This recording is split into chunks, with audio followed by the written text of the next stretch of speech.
can kind of experience the space that the pollinators inhabit. Green areas also help the capital to lower temperatures, especially in the summertime and during heat waves. City officials say that greenery in general makes people in the city happy. The urban greenery is very important in terms of providing nature-based services for the people. It is important for the health of the people, especially when it comes to mental health, but it is also important when it comes to different recreational activities and just having a nice green urban environment for the people. By expanding its greenery, Tallinn hopes to offer better life quality to its residents and make the capital more competitive among the neighbouring countries, which later could also lead to faster economic growth.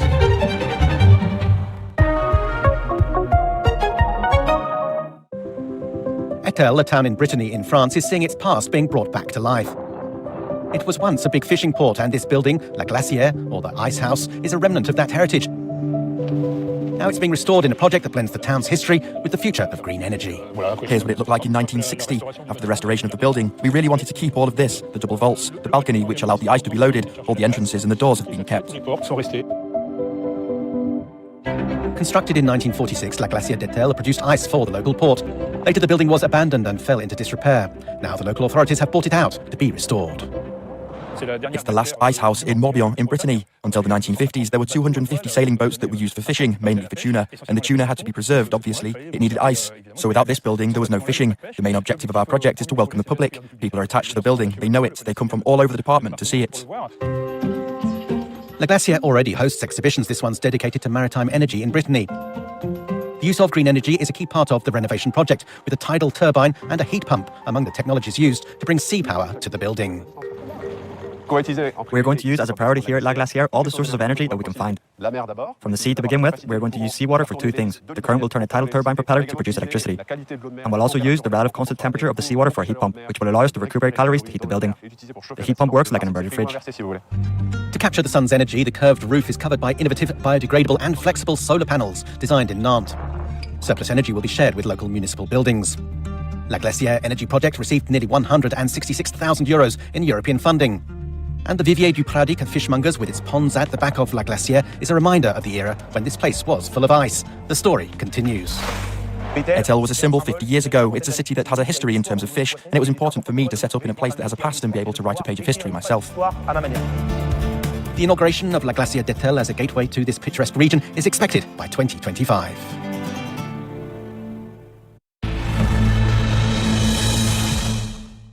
La regione di Sfax, con i suoi 230 km di costa, è il cuore nevralgico delle partenze dei migranti dalla Tunisia. E da qui parto per raccontarvi le storie di chi si imbarca per coronare un sogno o raggiungere la salvezza, l'Europa.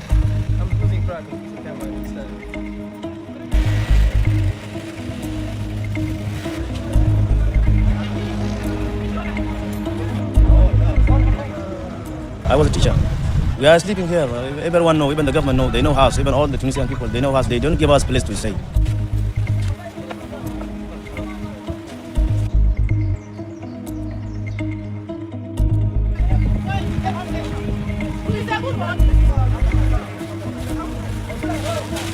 I lose my job, I lose my house, but all cities in Tunisia, they start to kick us out.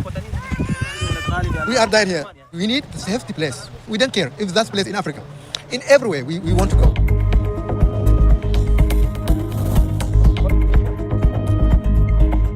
إثر خطاب رئيس الجمهورية عديد الفئات من المهاجرين استعجلت مجروحها الهجري واضطرت للفرار وركوب القوارب مهما كانت الظروف.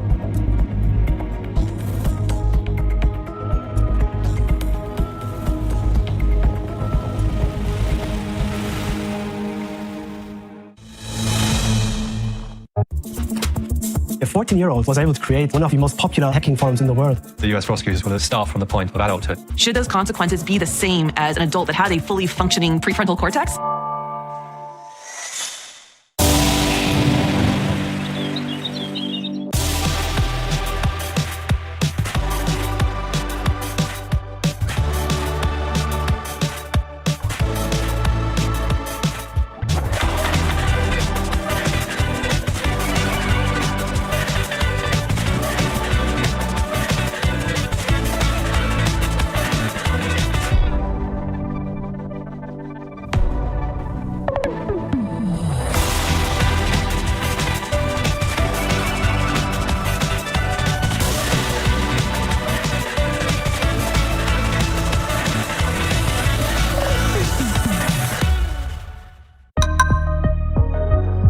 Your next news bulletin on Euronews is coming up in under 2 minutes.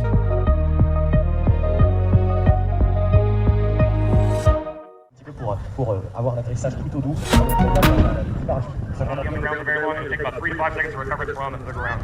And she's there. Battery C, 552. That's right. Very good. How are you? Good.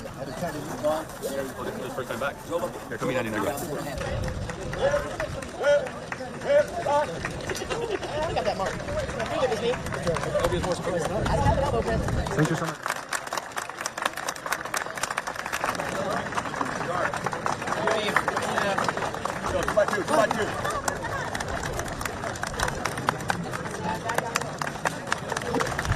So, first, as a group of 25 students.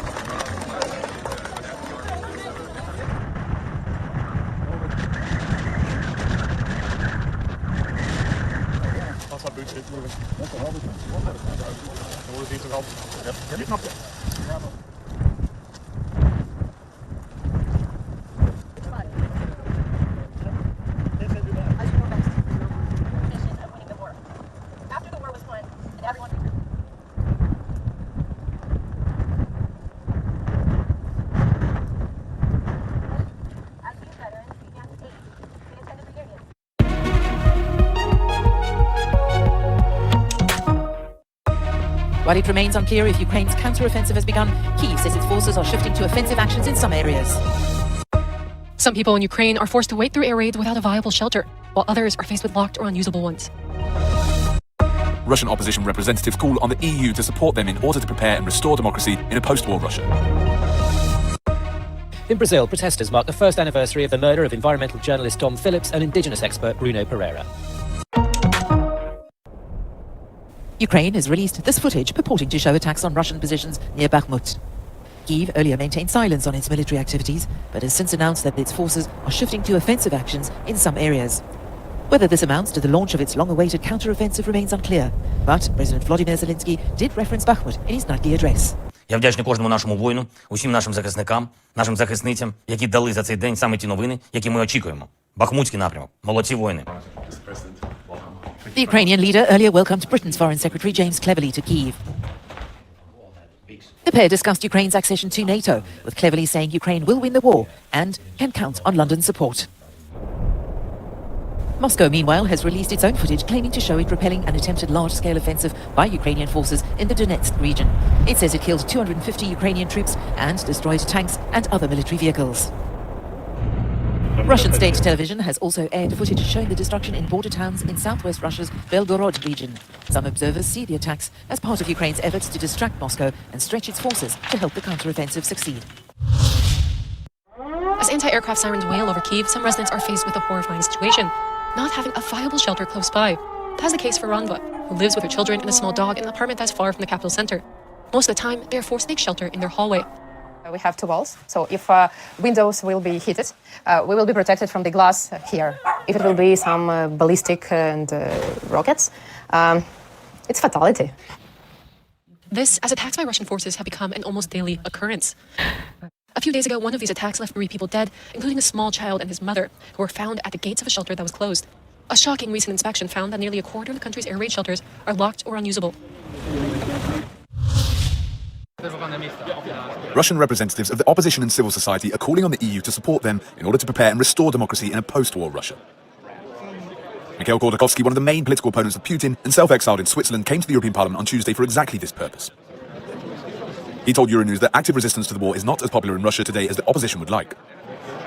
Россияне также считают, что, начав эту войну, пускай неправильно и по ошибке, россияне не могут допустить того, чтобы они ее проиграли, потому что это приведет к развалу России. И вот этот вот мотив путинской пропаганды совершенно ошибочный с точки зрения реальности, но совершенно эффективно действующий на мозги людей. Проигрыш путинского режима равен развалу России. Вот это самое опасное. Именно поэтому я настолько часто выступаю и говорю о том, что развал России грозит только от рук Путина, а отнюдь не от того, что Путин уйдет из власти. Andrius Kubilius, a Lithuanian MEP who also serves as the country's prime minister, says that a regime change can come at any time depending on the outcome of the war, and rejected any idea of a fast-track peace process with Ukraine. Russia is, I think it's coming to the dead end in its development if things will not change. And when somebody is asking me, do I see any kind of evidence, of possibility of changes, I'm answering very simply. Nobody was seeing any evidence before Perestroika have started back in 1985. So, but I think that, at that time, even in political elite of Soviet Union, there was clear understanding that if things will continue to go as they were going during Brezhnev time, then Soviet Union simply will, collapse very quickly. They started those, Perestroika reforms from elite, Around 70 anti-war and opposition groups previously met in Berlin in April to agree on a common declaration, which has now been signed by 30,000 Russians. This position is that the war is criminal and that the regime must be removed from power. The Russian Navy has begun military exercises in the Baltic Sea, which borders several NATO countries in the region. The Russian Ministry of Defense has released images showing the start of the exercises, which include 40 warships and more than 3,500 military personnel. Their aim to track mock enemy submarines and carry out training and combat exercises. Moscow's Navy is also conducting maneuvers in the waters of the Sea of Japan and Irkutsk. Here, the forces are much larger, involving 60 warships and supply ships and more than 11,000 troops. NATO is not far behind. More than 10,000 soldiers from 14 countries are training in Romania. 2 of those countries, Moldova and Georgia, are not NATO members, but have tense relations with Russia.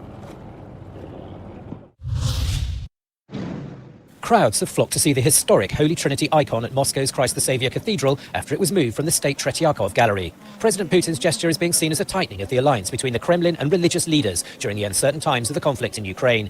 The almost 600-year-old Trinity artwork painted in the Middle Ages by legendary Andrei Rublev was placed in Moscow's main cathedral this weekend, despite protests from art conservationists. It was a case of the High Court without the Prince, much to the annoyance of the judge when Prince Harry failed to show up as a witness on Monday, but he's expected in court today. The phone hacking case against the publishers of the Daily Mirror will be an unprecedented court appearance by a royal in modern times. The Duke of Sussex is suing the Mirror newspaper group for damages over alleged unlawful information gathering. The newspaper's lawyers deny any phone hacking and claim there's no evidence to support claims by the Prince. Family and friends of Bruno Pereira and Dom Phillips. They were holding a commemorative event in Rio de Janeiro on Monday, marking the one-year anniversary of their deaths. Pereira, an expert on indigenous peoples, and Phillips, a British journalist, was shot dead while returning from a reporting trip to the remote Javari Valley region. Foi roubado da minha família, dos meus amigos, entendeu? Pela ganância, pela falta de fiscalização que foi proposital do governo anterior. E eu tenho muita revolta, eu tento não me focar nisso, eu tento ir adiante e fazer o que é possível usando o nome do Dom em favor da conservação. Pereira and Phillips were last seen on their boat in a river near the entrance of the Javari Valley Indigenous Territory, which borders Peru and Colombia. 3 local fishermen are currently in prison awaiting a possible trial on suspicion of murdering Phillips and Pereira, but Brazilian police have now arrested the alleged leader of a transnational criminal organisation, accusing him of being the mastermind of the murders. Many people were touched by the brutal murders of 2 men who fought to give the Amazon and those who lived there a voice.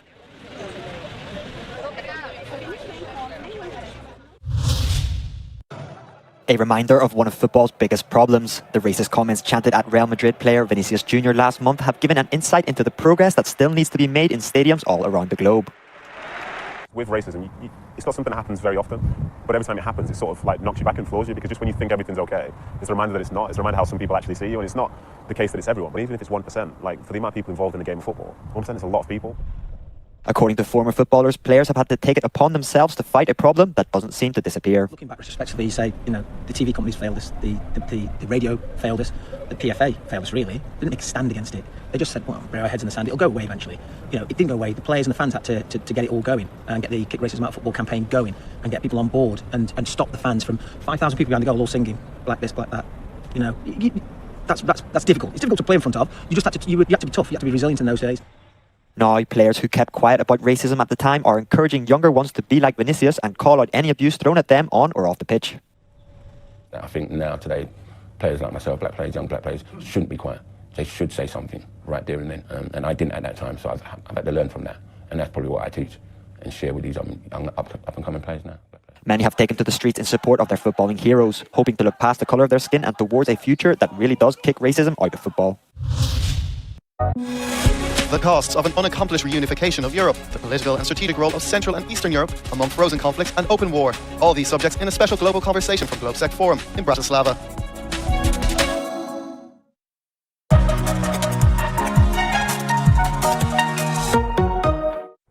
Now is the time for a new impulse. Moving from a stable ground to a tipping point. Now is the time to be ahead. Now is the time for agility, for sustainable acts. Now is your time.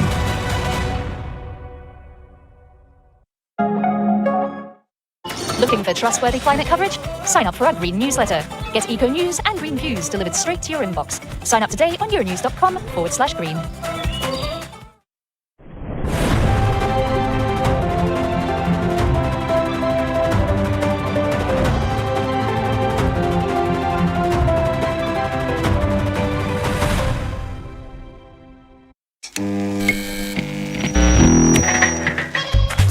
How do we connect with culture? See it. Hear it. Taste it. Smell it. Touch it. Live it. Spark your senses. Wake your wonder.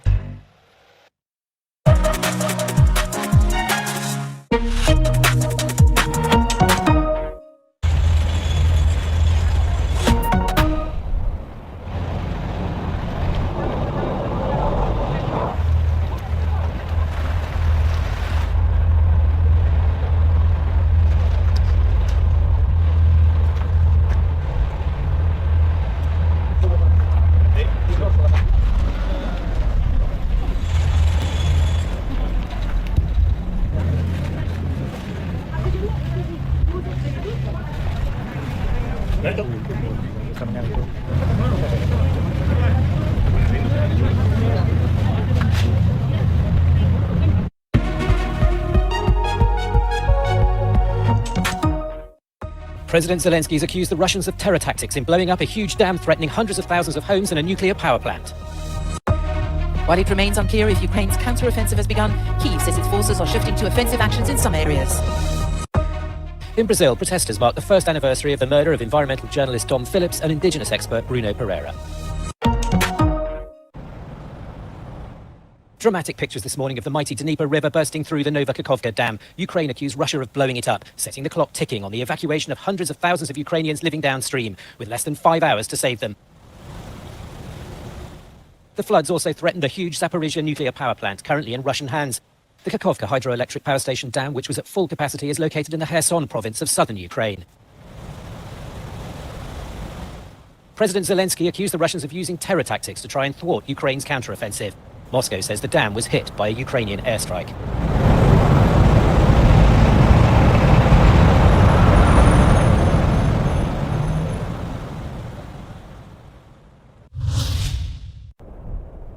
Ukraine has released this footage purporting to show attacks on Russian positions near Bakhmut. Kyiv earlier maintained silence on its military activities, but has since announced that its forces are shifting to offensive actions in some areas. Whether this amounts to the launch of its long-awaited counter-offensive remains unclear, but President Volodymyr Zelensky did reference Bakhmut in his nightly address. Я вдячний кожному нашому воїну, усім нашим захисникам, нашим захисницям, які дали за цей день саме ті новини, які ми очікуємо. Бахмутський напрямок. Молодці воїни. The Ukrainian leader earlier welcomed Britain's Foreign Secretary James Clay